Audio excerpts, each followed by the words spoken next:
সন্ত্রাসী বাহিনীর প্রধান মুন ও শাওনের নেতৃত্বে ২০-২৫ জন অস্ত্রধারী সন্ত্রাসী কর্তৃক ২০০৮ সালে শেষের দিকে তৎকালীন পুলিশের আইজিপি পুলিশের প্রভাব খাটিয়ে জোরপূর্বক জমি দখল করে নেয়। উক্ত এলাকার চাঁদপুর, দিনামণি, বোনা এবং মণ্ডলবুক সহ ৪টি মৌজায় মোট ১৩০ একর সম্পত্তির মালিক ও দখলকার নিয়োগ হইয়া অন্যের বাধা বিপত্তিতে উক্ত সম্পত্তিতে মাছের ঘের ও গাছপালা রোপণ করিয়া বরকত আলামিন অ্যাগ্রো কমপ্লেক্স নামীয় প্রকল্প চালু করিয়া ভোগ দখল থাকাকালীন তৎকালীন পুলিশের আইজিপি নূর মোহাম্মদ আকন্দ ও তাহার লালিত সন্ত্রাসী বাহিনীর প্রধান মুন ও শাওনের নেতৃত্বে ২০-২৫ জন অস্ত্রধারী সন্ত্রাসী কর্তৃক ২০০৮ সালে শেষের দিকে তৎকালীন পুলিশের আইজিপি পুলিশের প্রভাব খাটিয়ে জোরপূর্বক জমি দখল করে নেয়। পরবর্তী সময়ে আমার বাবা বিভিন্ন পদক্ষেপ গ্রহণ করিলে সাবেক এমপি নূর মোহাম্মদ ইহাতে তাহার বাহিনীর অবৈধ প্রভাব খাটিয়ে আমার বাবা ও আমার পরিবারকে এলাকা ছাড়া করিবার এবং প্রাণনাশের হুমকি প্রদান করেন।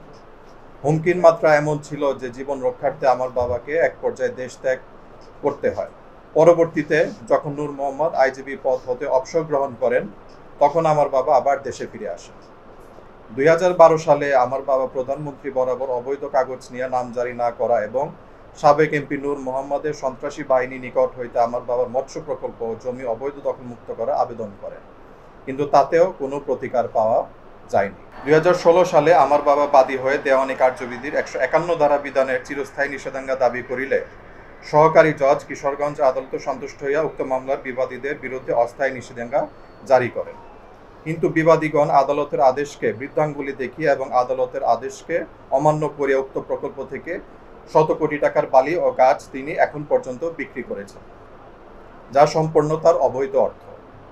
একই সাথে এখন পর্যন্ত ইটের ভাটা ও অবৈধভাবে লিজ সহ নানা কার্যক্রম তাহারা আমার পিতার এই প্রজেক্টে চালাচ্ছেন।